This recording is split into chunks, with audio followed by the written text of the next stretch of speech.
시청자 여러분 안녕하십니까? 지방자치 중점 소식을 전하고 더 나은 지방자치의 방향을 제시하는 지방자치 1번지입니다. 전라북도 시군의회 의장단 협의회가 정부와 관련 부처 등의 군산지역 조선산업 회생을 위해 특단의 대책을 요구했습니다. 이에 도크 가동 중단 등 근시안적인 구조조정이 아닌 지속적인 선박 수주 물량이 발주될 수 있도록 정책 수립을 요청했습니다. 유희관 기자의 보도입니다.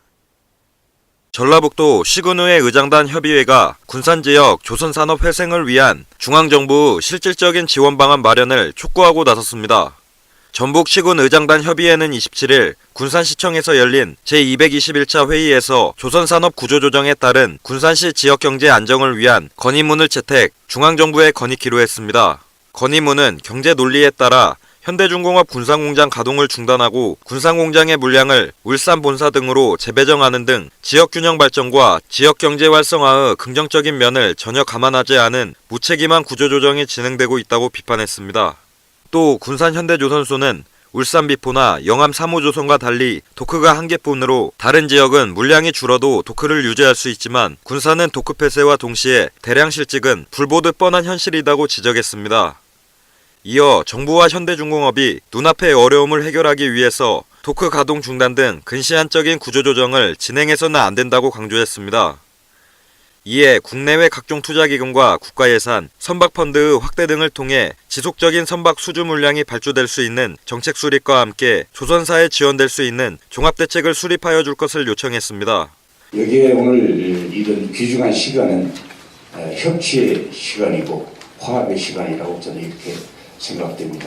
우리 군산의 가장 취약점인 현대중공업의 조선산업 쇠퇴 문제가 가장 큰 문제로 되어 있습니다. 물론 쌀값 안정도 중요합니다만은 지금 군산에서 당하고 있는 가장 치명적인 문제점이 되고 있다고 하는 걸 감히 말씀드립니다. 이 밖에도 군산시가 고용위기 지역으로 지정될 수 있도록 특단의 대책 마련과 함께 군산 지역의 최소한의 선박 건조 물량의 지역적 안배를 요구했습니다. Kren 유희광입니다. 전라북도 전주시 효자사동 농소마을 인근 부지 활용 방안에 대한 문제가 제기됐습니다. 이에 고미희 의원은 효자사동은 전주에서 인구 밀도가 매우 높은 지역이므로 주민 편의시설을 확충해야 한다고 주장했습니다. 김승균 기자의 보도입니다. 제335회 전북 전주시 의회 임시회에서 고미희 의원이 농소초등학교 부지 활용 방안에 대해 문제를 제기하며 대책을 촉구하고 나섰습니다. 이날 5분 발언자로 나선 고미희 의원은 효자사동에 위치한 농소마을 인근 부지의 학교 신설 계획이 백지화된 상황에서 전주시가 이를 방치하고 있다며 전주시에 적극적인 대응을 요청했습니다. 택지 개발을 통해 새로이 조성되었기 때문에 전주시 관내에서 가장 살기 좋은 곳이라 생각할 수 있으나 현재 효자 3사동 지역은 날이 갈수록 거주 여건이 열악해지고 있습니다. 또한 효자사동은 전주에서 인구 밀도가 매우 높은 지역으로 현재 시민들이 거주 여건이 열악해지고 있다며 주민 편의를 위한 복지시설을 확충해야 한다는 주장을 펼쳤습니다. 현재 효자사동의 농소마을 인근 부지는 서부 신시가지 계획을 수립할 때 학교 부지로 지구 단위 계획을 수립했기 때문에 다른 용도로 사용이 불가능한 상황입니다. 이에 고 의원은 지난 시정질문에서 전주시가 초등학교 부지 매각 의사가 없고 용도도 결정되지 않았다고 답했다며 부지 용도에 대한 결정이 신속히 이루어져야 한다고 말했습니다. 이에 대해 전주시 관계자는 주민생활복지를 고려해 부지 용도 변경에 대한 검토가 이루어질 수 있도록 논의하겠다고 말했습니다. Kren 김승균입니다. 교육부가 지난 21일 내년도 전북교육청의 지방교육 재정교부금에 누리과정목 762억 원을 삭감해 교부하겠다고 밝혔는데요. 이에 전라북도의회 교육위원회 위원장은 교육부의 누리과정 예산 편성을 촉구하고 나섰습니다. 김진구 기자의 보도입니다. 교육부가 누리과정 예산을 편성하지 않은 전북교육청에 2017년도 교부금을 삭감하겠다는 입장을 밝힌 후 전북도의회 교육위원회 장명식 위원장은 김승환 교육감에게 누리과정 예산 편성을 촉구했습니다. 전라북도 의회 장명식 교육위원장은 26일 열린 기자회견을 통해 교부금 삭감은 교육감의 소신과 원칙을 지킨다는 명분 때문에 발생한 것이라고 주장하며 누리과정 예산을 편성하는 것이 최선이라고 밝혔습니다. 장명식 위원장은 이미 정부가 추경을 통해 1,007억 원의 예산을 전북교육청에 지급해 충분하다며 국회에서 누리과정 해법을 모색하고 있는 만큼 도교육청은 우선 누리과정 예산을 편성할 것을 호소했습니다. 교육부는 김승환 교육감이 누리과정 예산을 편성하지 않았기에 내년도 지방교육 재정 교부금의 누리과정목 762억 원을 삭감해 교부하겠다는 입장입니다. 이 과정에서 우리 전북 지역 아이들만 피해를 보는 상황이 지속돼서는 안 된다는 것이 전라북도의회 교육위원장의 입장입니다. 이에 장명식 위원장은 법리나 논리를 벗어나 누리과정 예산을 편성해야 한다며 교부금 삭감에 따른 불이익이 현실화된다면 그 책임은 김승환 교육감에게 물을 것이라고 강조했습니다. KLN 김진구입니다. 전라북도 정읍의 농특산물의 우수성을 널리 알리고 정읍 농산물의 브랜드 가치를 높여 농가 소득 증대에 기여할 행복장터가 개장했습니다. 행복장터에서는 복분자를 비롯해 정읍 지역에서 생산된 신선한 농특산물이 시중에서 판매되는 것보다 저렴하게 제공될 예정입니다. 김성지 기자의 보도입니다. 전북 정읍시는 호남고속도로 상행선 휴게소 내에 정읍 농특산물을 홍보하고 판매하기 위한 정읍시 내장산 행복장터를 건립하고 지난 26일 본격적인 판매에 들어갔습니다. 행복장터 건립에는 총 사업비 1억 5천만 원이 투입됐습니다. 행복장터에는 지역 특산물인 복분자를 비롯해 블루베리, 수박, 참외, 토마토, 고추 등 정읍 지역에서 생산된 신선한 농산물과 특산품 등 50여 품목이 진열될 예정으로 시중에서 판매되는 것보다 저렴하게 제공할 계획입니다. 연중무휴 운영되는 이곳 휴게소 장터에는 사계절 다양하고 신선한 상품을 소비자들에게 제공할 것으로 보입니다. 행복장터는 앞으로 정읍 농산물과 가공식품 등 정읍 농특산물 판매 등을 통해 우수성을 널리 알림으로써 정읍 농산물의 브랜드 가치를 높임은 물론 농가 소득 증대에 기여할 것으로 기대됩니다. KLN 김성지입니다. 전라북도가 지역 먹거리 체계 구축 방안 세미나를 갖고 전북형 로컬푸드를 발전시키기 위해 나섰습니다. 전북형 로컬푸드가 증가하고 있는 사회적 수요에 대응하기 위해 로컬푸드를 확장시킬 수 있는 추진 전략이 필요하다는 지적이 제기됐습니다.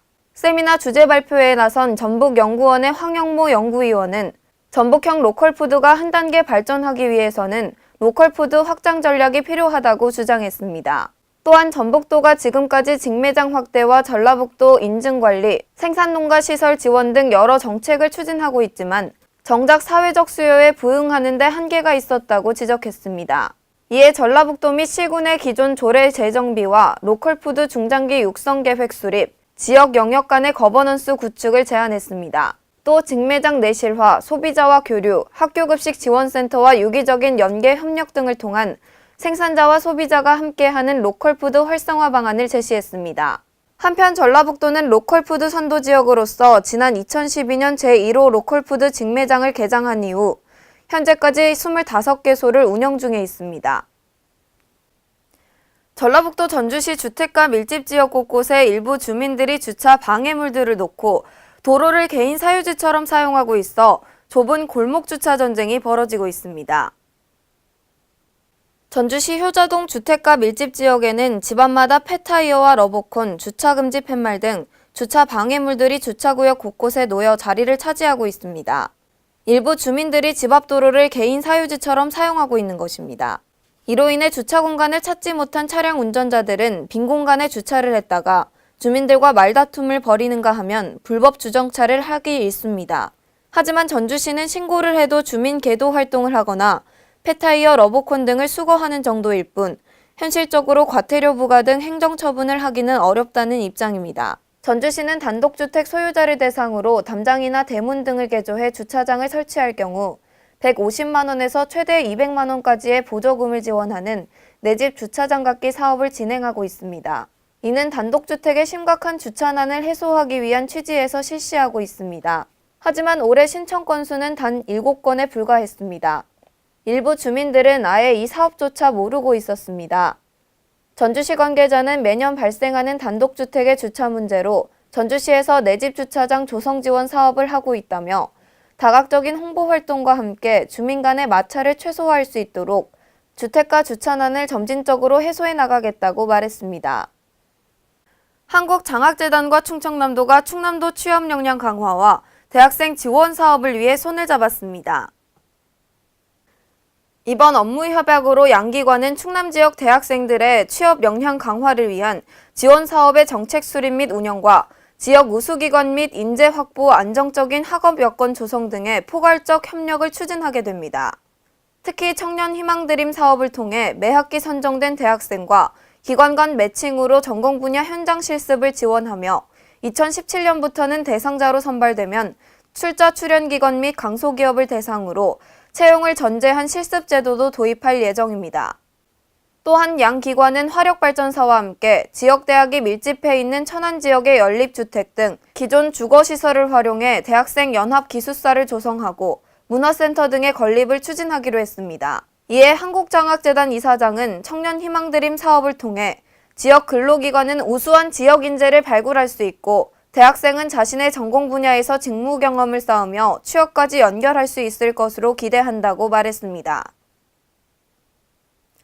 강원도가 도내 19개 대학 총장이 참석한 가운데 지방대학 및 지역균형인재 육성 지원 협의회를 개최했습니다. 지방대학 육성협의회는 지방대학 및 지역균형인재 육성에 관한 법률과 조례에 근거한 법정협의회입니다. 강원도지사와 도내대학 총장 등 20여 명으로 구성됐으며 산하의 실무위원회를 두어 수시로 대학과 협력사항을 협의합니다. 이날 협의회는 도내대학과 지역인재 육성을 위해 지원되는 사업 중심으로 2017년 강원도 지방대학 및 지역균형인재 육성지원 시행계획을 협의했습니다. 또한 2018 평창동계 올림픽을 1년여 앞두고 강원도와 대학교 간 협력사항을 협의하고 대학의 주요 현안에 대해 논의했습니다.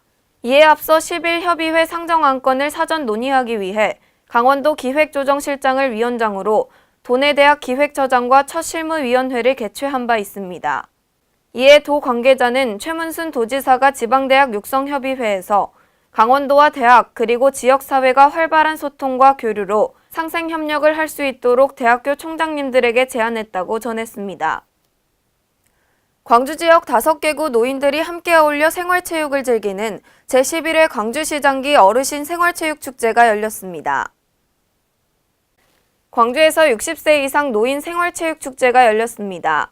광주시 체육회가 주최하고 5개구 체육회, 대한노인회 광주시 연합회가 주관하며 광주시와 국민체육진흥공단의 후원으로 개최한 이번 축제는 실버체육을 활성화하고 노후 대비 생활체육 참여 기회를 제공하고자 마련됐습니다. 이날 행사는 각 구별 60세 이상 5천여 명의 노인이 참가해 레크리에이션을 시작으로 개회식과 체육마당, 화합마당, 문화마당 순으로 펼쳐졌습니다. 체육마당은 단체 훌라후프, 고무신 양궁, 오자미 넣기 등 구별 친선 운동회로 펼쳐졌습니다. 레크리에이션과 춤, 노래 등을 뽐낼 수 있는 장기자랑 시간인 화합마당이 이어졌으며 초대 가수 초청 공연 행사인 문화마당까지 신명나는 잔치 한마당이 열렸습니다. 이에 시체육회 상임부회장은 국민건강 100세 시대 건강한 노후 생활에 대한 관심이 높아지고 있는 만큼 생활체육 축제 참여를 통한 건강 증진과 어르신들 간의 친목과 화합을 다질 수 있는 자리가 될 것이라며 노인들이 안전하고 재미있게 스포츠를 즐겨 건강하고 행복한 삶을 지낼 수 있도록 하겠다고 말했습니다. 행정자치부는 2016년 행정서비스 공동생산 우수사례 시상 및 발표회를 오늘 부산 백스코에서 개최합니다. 행정자치부는 행정서비스 공동생산이 활성화될 수 있도록 15년부터 이 행사를 개최하고 있습니다. 올해는 총 37건이 공모했으며 전문가 심사를 통해 최우수 및 우수 사례를 선정했습니다. 행정자치부는 제4회 지방자치의 날을 맞아 주민이 행복한 생활자치의 지속가능한 발전을 위한 중점과제를 발표했습니다. 최근 저출산과 고령화, 행정수요 다양화 및 주민참여 증대 등 환경변화에 따라 지속가능한 지방자치의 발전을 위해 주민에 의한 주민을 위한 생활자치 구현이 필요하다고 보고 이번 중점과제를 마련했습니다. 이상으로 지방자치 1번지를 마칩니다. 시청해주신 여러분 고맙습니다.